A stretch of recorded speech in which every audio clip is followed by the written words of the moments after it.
Hello everyone, भाई आज मैं वो चैप्टर स्टार्ट करने वाला हूँ जिसका नाम सबसे ज़्यादा डराने वाला लगता है।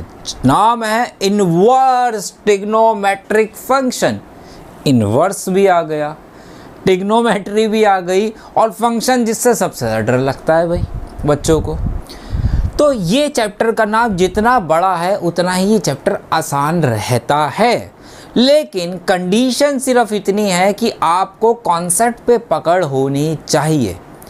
कौन सा फंक्शन इन्वर्स होता है, कौन सा फंक्शन इन्वर्स ट्रिग्नोमेट्रिक फंक्शन क्यों बनता है, उसका डोमेन क्या होता है, उसका रेंज क्या होती है। सर ये तो बहुत सारी बातें याद करनी पड़ेगी, नहीं कुछ चीज़ें याद करनी पड़ेगी, लेकिन वो क्यों होती है ये जानना बहुत ज़्यादा ज़रूरी हमारे लिए रहता है। क्यों? क्योंकि एग्ज़ाम के अंदर अगर कोई टिपिकल क्वेश्चन आ जाते हैं तो हम उसको अटेम्प्ट नहीं कर पाते। क्यों? क्योंकि मेरा कॉन्सेप्ट वीक था, हमने चीज़ों को सिर्फ रट्टा मारा था और उस रट्टे के बेस पे बोर्ड के एग्ज़ाम के अंदर आप मार्क्स नहीं ला सकते। अगर आपको 95% प्लस मार्क्स चाहिए मैथ्स के अंदर तो 100 आउट ऑफ 100 भी ला सकते हो। तो ये आपने टेबल तो पढ़ी होगी, आपकी बुक में भी आपके स्कूल के टीचर ने भी पढ़ाई होगी कि साइन इनवर्स का डोमेन -1 से 1 होता है, रेंज -π/2 से π/2 होती है। क्यों होती है, इन्वर्स फंक्शन क्या होता है, पहले हम इस बातों को डिस्कस करेंगे और एनसीईआरटी के सारे क्वेश्चंस मैं आपको एक्सरसाइज 2.1 के कराने वाला हूं विद एवरी कॉन्सेप्ट। फंक्शंस मैंने ऑलरेडी फंक्शंस में कवर करा रखा है एक्सरसाइज 1.2 के अंदर। डिटेल में अगर किसी को फंक्शन सीखना हो तो पहले उसको ज़रूर देख लेना, ठीक है। फंक्शंस क्या होता है, जिसकी हर किसी की एक और सिर्फ एक इमेज होती है। अगर A to B की मैपिंग है तो 5 की प्री इमेज क्या बन रही है भाई, इमेज क्या बन रही है, 5 की 3 बन रही है, ठीक है। 5 की कितनी बन रही है, 5 की 3 बन रही है इमेज, 6 की 4 बन रही है, 7 की। हर किसी की अपनी एक और सिर्फ एक इमेज बनती है, ना एक से ज़्यादा ना एक से कम। देखो इसमें पोपटलाल की कोई भी इमेज नहीं बन रही, इसलिए ये फंक्शन नहीं है। ये चीज़ मैंने फंक्शन में पढ़ा रखी है। इसमें 1 की A के साथ इमेज है, बन रही है 1 की, 1 पुट किया A आ गया, 1 पुट किया C आ गया, इसलिए फंक्शन नहीं है। हर किसी की एक और सिर्फ एक इमेज बननी चाहिए अगर A to B।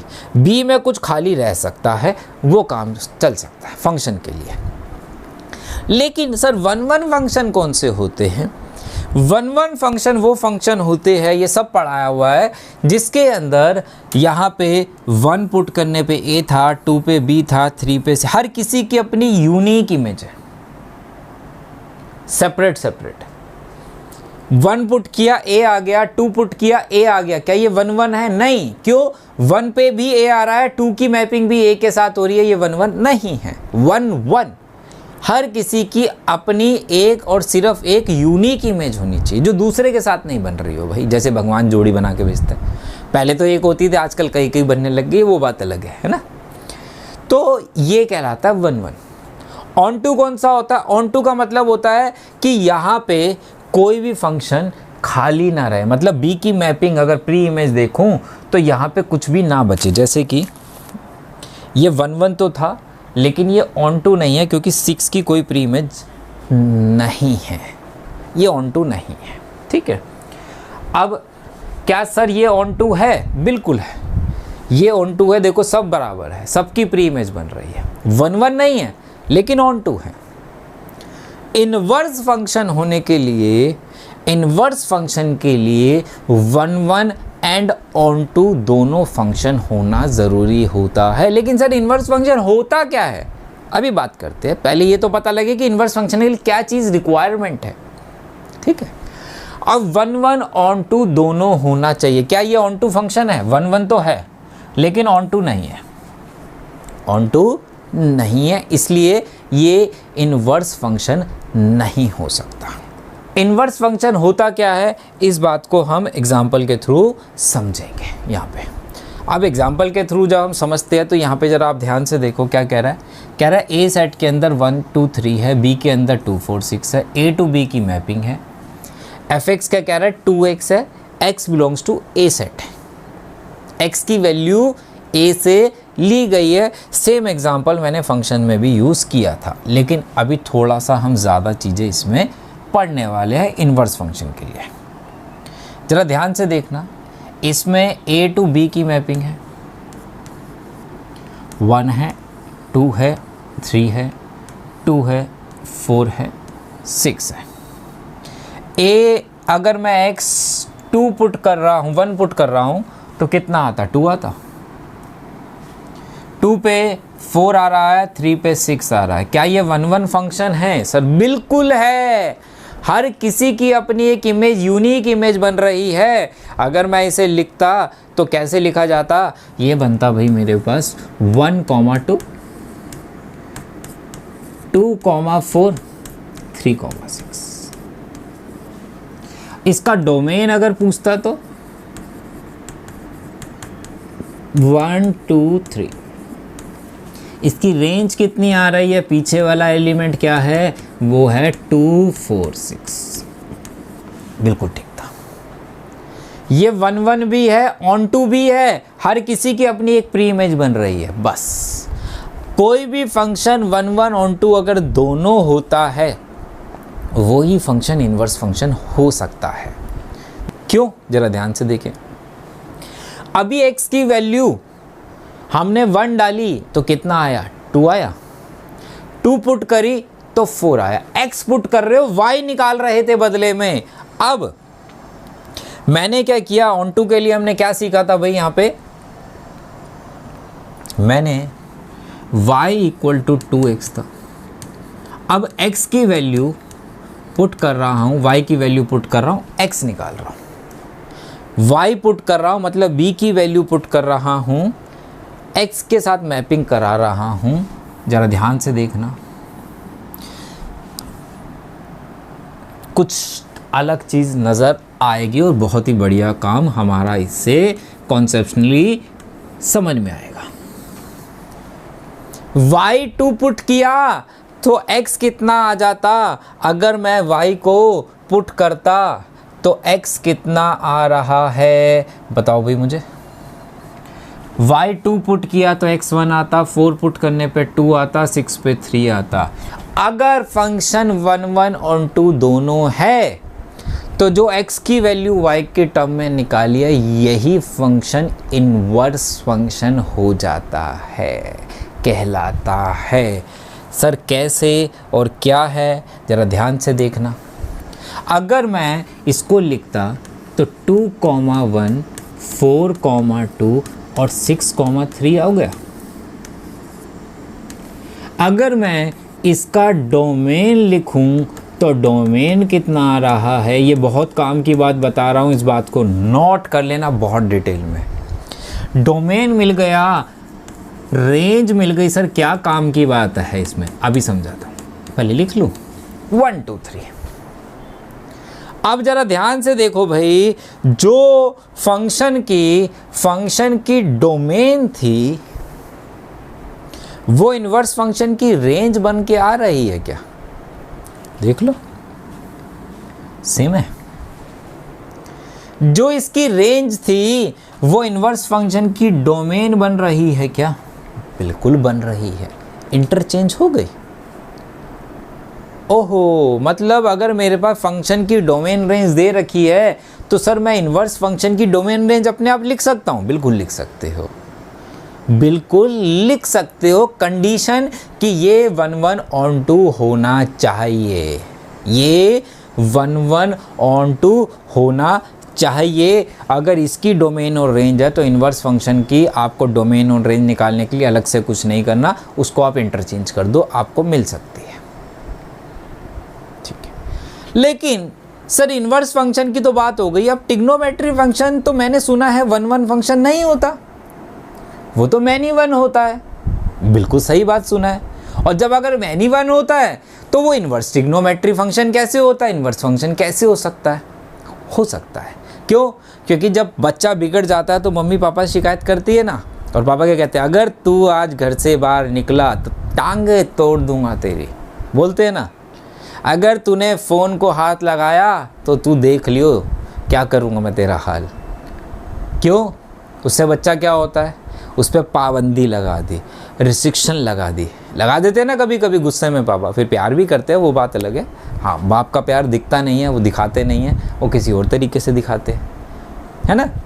इसलिए हर जगह माँ का प्यार, माँ का प्यार, माँ आता है, बाप बेचारा हम जैसा तो कोने में ही रह जाता है। चलो, तो रिस्ट्रिक्शन लगाते हैं। तो हमें भी साइन ट्रिग्नोमेट्रिक फंक्शन को इन्वर्स फंक्शन बनाने के लिए कुछ रिस्ट्रिक्शन लगानी पड़ती है। वो क्या है, कैसे उससे डोमेन रेंज निकलती है, ये बात जानना बहुत ज़रूरी है, नहीं तो टिपिकल क्वेश्चंस नहीं कर पाओगे। अब देखो जरा, सर साइन एक्स फंक्शन का ग्राफ है, ये साफ दिख रहा है कि ये 1 1 नहीं है। क्यों नहीं है, ज़रा ध्यान से देखो, एफ एक्स साइन एक्स है। जैसे अगर आप इसमें एक 0 पुट करते तो साइन 0 कितना हो जाता है, 0 हो जाता है। अगर मैं इसमें पाई पुट कर दूं तो साइन पाई भी कितना हो जाता है, 0 हो जाता है। ये 1 1 नहीं है, 0 पे भी 0 है, 180 पे भी 0, 360 पे भी 0 है। चलता रहता है ये कहानी, बहुत सारे एंगल्स पे आपको मिल जाएगी। इसे ग्राफ से, कर्व से, एरो डायग्राम से भी देख लेते हैं भाई। कर्व उधर देखते हैं अभी हम, जैसे कि हम पुट करते 0 पुट करते तो 0 आ जाता, पाई पुट किया 0 आ गया। क्या ये 1 1 फंक्शन है? सर नहीं है, ये 1 1 फंक्शन नहीं है। तो सर क्या पाबंदी लगाई जाए, रिस्ट्रिक्शन लगाई जाए, जो पापा ने मेरे ऊपर लगाई थी? मेरे को तो बोला था घर से बाहर नहीं निकलना, इसको भी ऐसा ही बोला, इसको भी यही बोला कि घर से बाहर मत निकलियो, और घर की बाउंड्री एक तय कर दी गई। क्या तय कर दी गई, जरा ध्यान से देखना। 0 पे 0 था, मैंने यहाँ पे 30 पुट किया तो कितना आ गया, 30 पुट करने पे 1/2 आ गया, 45 पे 1/√2 आ गया, 60 पे √3/2 आ गया कहीं, और π/2 पे 1 आ गया, ऐसी था। लेकिन जैसे ही मैंने 60 पुट किया और 120, यहाँ पे कहीं 120 होता तो 120 पे √3/2 यहाँ कहीं मिल जाता दोबारा से। मतलब मैंने जब 60 पुट किया तो √3/2 आ रहा था, 1/2 पुट करने और 120 पुट करने पे भी तो √3/2 आ रहा था। रिपीट कर रही थी वैल्यू। तो क्या कहता है, उसने क्या देखा पापा ने, पापा कहते यार इससे आगे जाते ही ना ये लड़का मेरा बिगड़ जाता है, उस दोस्त के साथ जाता है ना, उस गली में जाता है ना, उस मोहल्ले में जाता है ना, यहीं जाके बिगड़ता है। तो मैं यहीं से तोड़ देता हूँ इसको कि भैया तू इससे नहीं मिलेगा, जा इससे आगे नहीं जाएगा, यहाँ तक घूम ले। तो पापा ने क्या कहा, कहते हैं कि भाई तू अगर 1 1 फंक्शन रहना है तो तू π/2 से आगे नहीं जाएगा, और -π/2 से भी आगे नहीं जाएगा। अगर यहाँ तक तू रहता है तो कभी भी y की वैल्यू को रिपीट नहीं कर रहा, y की वैल्यू को रिपीट नहीं कर रहा है। देख लो, अगर 0 डाल रहा है तो 0 मिल जाता, 30 पे 1/2 मिल जाता, 60 पे √3/2 मिल जाता, 90 पे 1 मिल जाता। उसके बाद उसने बोला एक काम करो -30 डाल दो, तो -30 पे -1/2 मिल गया। तो हर किसी की अपनी एक यूनिक इमेज बन रही है। -π/2 डालता तो -1 मिल जाता, लेकिन जैसे ही π/2 से आगे गया और -π/2 से पीछे को गया, मेरी वैल्यू रिपीट होना स्टार्ट हो गई, और इसलिए वो 1 1 नहीं होता। तो क्या कहता है, कहता है अगर तेरे को 1 1 रहना है तो तेरे को मैक्सिमम π/2 तक जाना है और उसके बाद -π/2 तक जाना है, कुछ इस तरीके से। ये अगर sin x का फंक्शन का कर्व मैं यहाँ पे रोक दूँ तब ये इन्वर्स फंक्शन हो जाएगा, क्योंकि ये 1 1 भी हो गया और 2 भी हो गया। लेकिन लेकिन लेकिन लेकिन लेकिन ध्यान से समझना मेरी बात को, लेकिन लेकिन लेकिन लेकिन लेकिन अगर sin x की बात कर रहा हूँ तो इसका डोमेन जो पड़ा है वो रियल पड़ा है। कुछ भी पुट कर सकते हो ना, 0, 30, 60, 90, 120, 160, 150, 180, कुछ भी पुट कर सकते हो।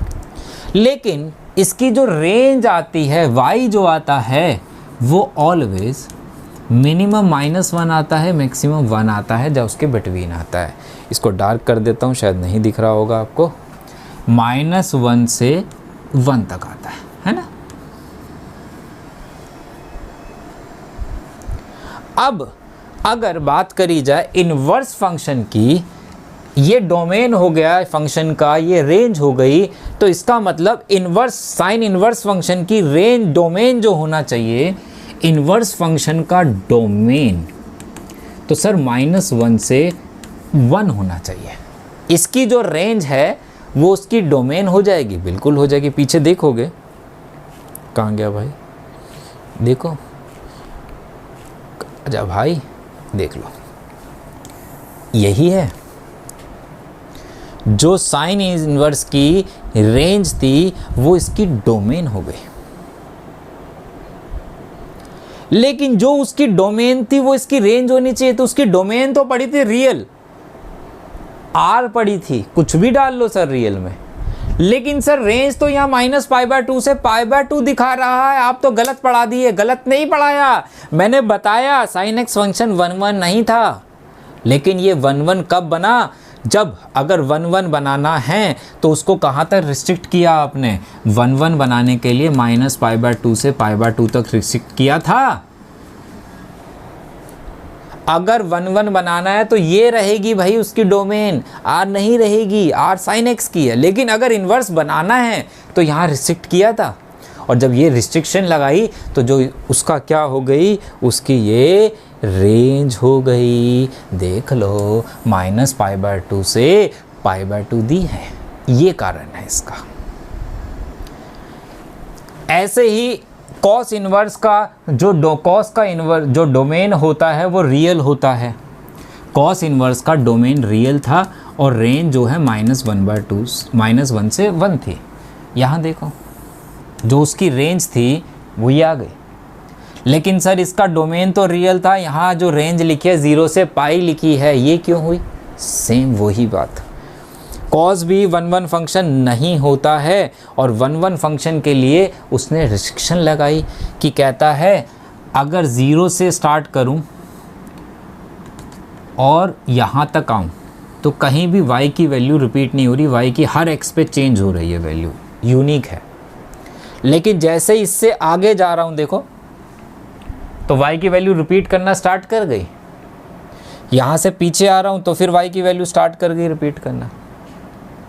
तो जो रिस्ट्रिक्शन लगाई वो क्या लगाई कि अगर 1 बनाना है तो भाई क्या हो जाएगा, 0 से π रखोगे तो ये 1 होगा।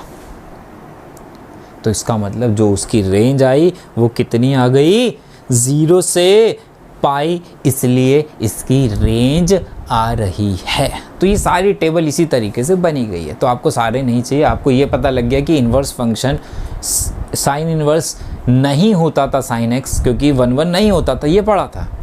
लेकिन कैसे हो गया इन्वर्स, ये पता होना बहुत ज़्यादा ज़रूरी है। तो इसी कारण से ये रिस्ट्रिक्शन लगी हुई है हमारे ऊपर। क्लियर है? तो ये टेबल हमें याद करनी है। Sign inverse -x minus sign inverse x होता है। इसको मैं 2 फैमिलीज़ में डिवाइड करता हूँ, एक नेगेटिव एक positive. Sign inverse -x minus sign inverse x, tan inverse -x minus sign inverse x, cosec inverse -x minus cosec inverse, cos inverse -x pi minus cos inverse x, सेक का भी और cot का भी, ये 3 के फॉर्मूले same होते हैं। सर क्वेश्चन करा दो ना। अरे भाई करा रहा हूँ, क्वेश्चन बड़े आराम से ऐसे कर लोगे। क्वेश्चन करने में कोई दिक्कत नहीं है, बहुत आसान क्वेश्चन है। लेकिन अगर आपको लॉजिक क्लियर नहीं है तो टिपिकल क्वेश्चंस में आपको बहुत ज़्यादा प्रॉब्लम हो जाएगी। इस बारी भी बोर्ड एग्ज़ाम में जो क्वेश्चन आया था 2024 के एग्ज़ाम के अंदर, वो बुक का नहीं था, बाहर से था। लॉजिक अगर क्लियर नहीं है तो आप अटेम्प्ट नहीं कर पाओगे। अब आते हैं, fx साइन x था, इसमें अगर आप 0 डालते थे, रियल डालते थे, साइन 0 मिल जाता था, ऐसे था। अगर अब ध्यान से समझना, ये y था, y equal to sine x, x डाल रहे थे, y मिल रहा था। इन्वर्स फंक्शन में क्या होता है, इन्वर्स फंक्शन में साइन इन्वर्स y हो गया, y डालते हो x मिलता है। जैसे कि x यहाँ रियल डाल रहे थे, 0 डाल रहे थे, और आपने यहाँ डाला भाई 90 डाला,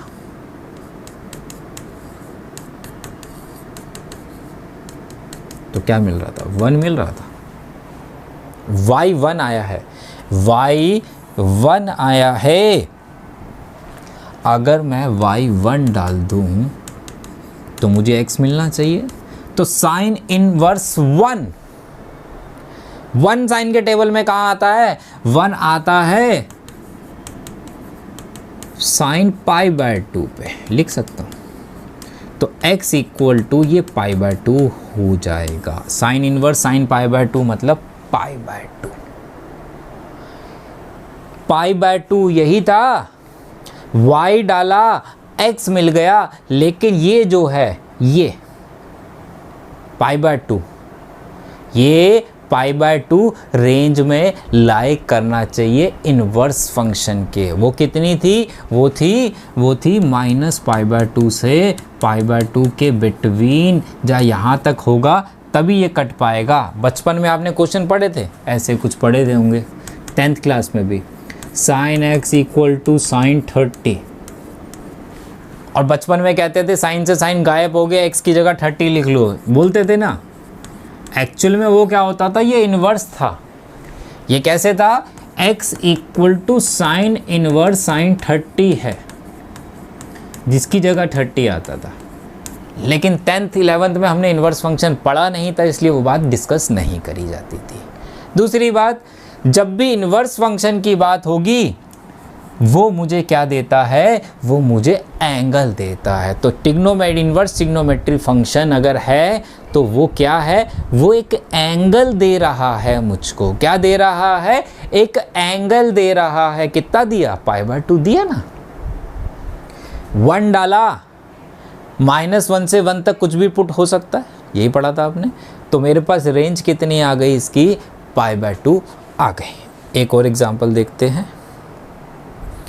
y मेरे पास है tan इनवर्स 1।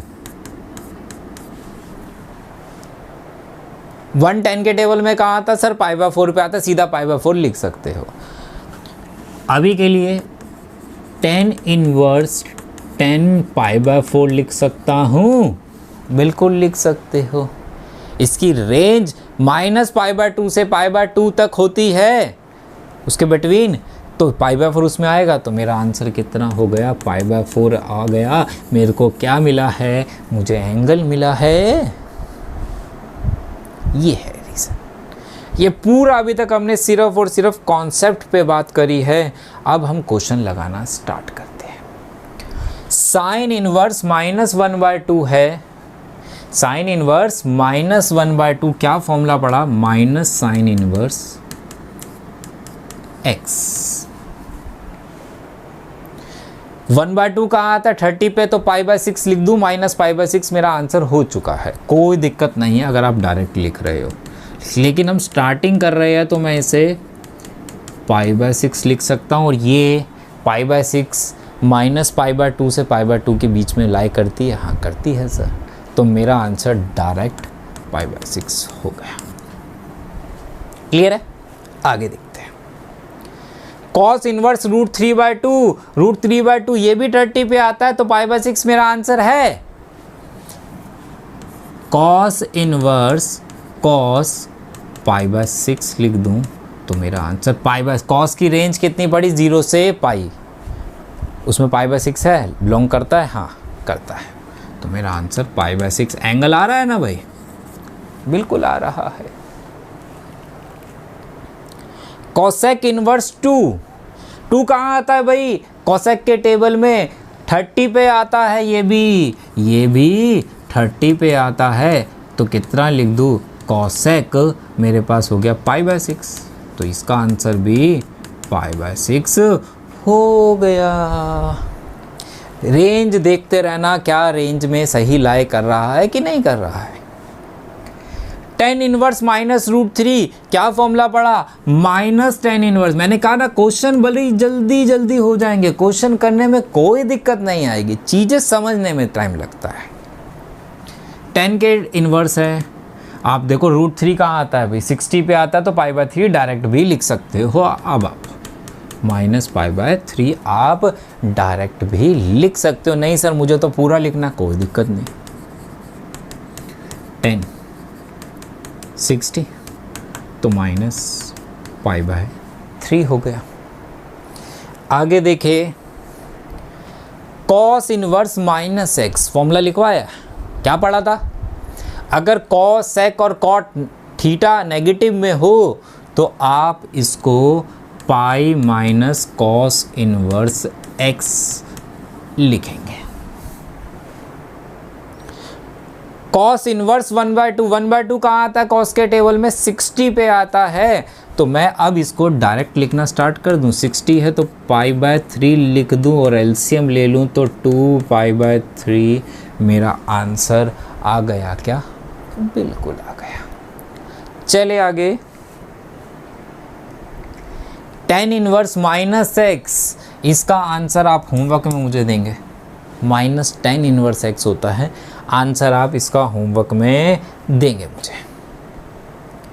सेक इनवर्स 2/√3, सेक के टेबल में 2/√3 कहाँ आता है? 30 पे आता है,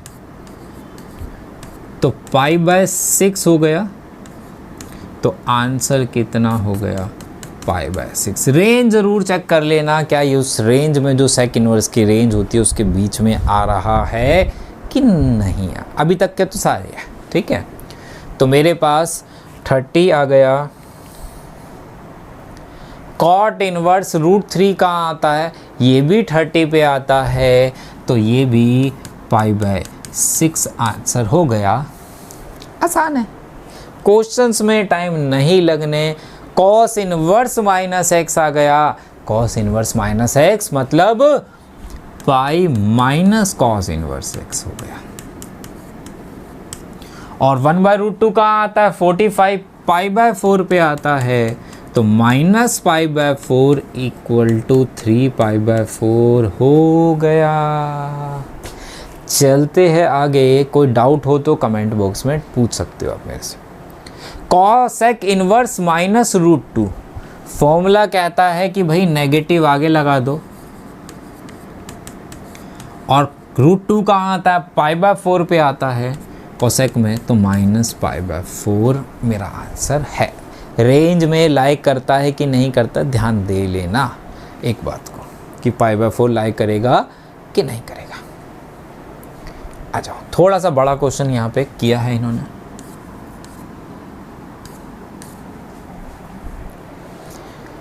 tan इनवर्स 1 कहाँ आता है? π/4 पे, तो π/4 लिख दूं सीधा। cos इनवर्स -x है, चाहो तो आप इसको अलग से सॉल्व कर लो, बाद में वैल्यू डाल देना, नहीं तो आप यहीं कर सकते हो। तो इसे मैं पाई माइनस कॉस इनवर्स 1/2 लिख सकता हूं, बिल्कुल लिख सकता हूं। साइन इनवर्स -x है, तो माइनस साइन इनवर्स x लिख सकता हूं, बिल्कुल लिख सकते हो।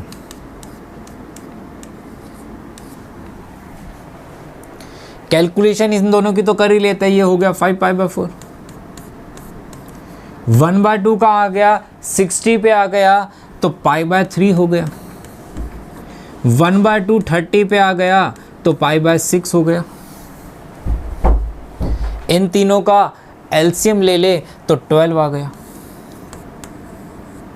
ये 3 पे चला गया तो 15π हो गया। ये 4 पे चला गया तो 4π हो गया। ये 2π हो गया। ये 9π/12 हो गया। 3 पे कट कर दे तो 3π/4 हो गया। सिंपल। क्या मिला? एंगल मिला।